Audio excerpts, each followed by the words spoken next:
সম্প্রতি সৌদির রিয়াদে কনসার্টের আয়োজন করা হয়েছে, সে সম্পর্কে আপনার দৃষ্টিভঙ্গি জানতে চাই। দেখুন, এই প্রশ্নটি অনেক মানুষ করেছে। আমি দেখেছি ফেসবুকে অনেকে আমাকে মেনশন করে লিখেছেন যে এখন আমি চুপ কেন, এই সেই। সব বিষয়ে প্রত্যেকটা মানুষ সব সময় কথা বলবে এমনটি বাধ্যতামূলক নয়, আবশ্যক নয়।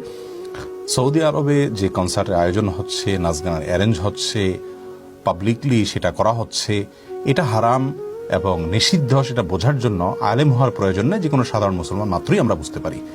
সৌদি আরবের মতো একটা দেশ, যে দেশটিতে মক্কা মদিনার অবস্থান রয়েছে, যে দেশটি নবী করিম সাল্লাল্লাহু আলাইহি ওয়াসাল্লামের স্মৃতি বিজড়িত, সাহাবায়ে কেরামের স্মৃতি বিজড়িত দেশ, যে দেশটি দীর্ঘ বহুকাল পর্যন্ত এই সমস্ত অনাচার থেকে মুক্ত ছিল, বর্তমানে সে দেশে এই সমস্ত অনাচার শুরু হয়েছে। যারা শুরু করেছেন সেই শাসক বর্গর প্রতি আমাদের আকুল আবেদন থাকবে। গোটা বিশ্বের সমস্ত মানুষের হৃদয় নিংড়ানো আকুতি, হৃদয়ের ব্যথা ভারাক্রান্ত আবেদন প্রত্যেকের এবং জোরালো দাবি যে ওয়াহি নাজিল হওয়ার এই কেন্দ্রকে যেন এরকম কোনো পরিবেশে পরিণত করা না হয় যা সাধারণ মুসলিম কান্ট্রিগুলোতে পর্যন্ত নেই।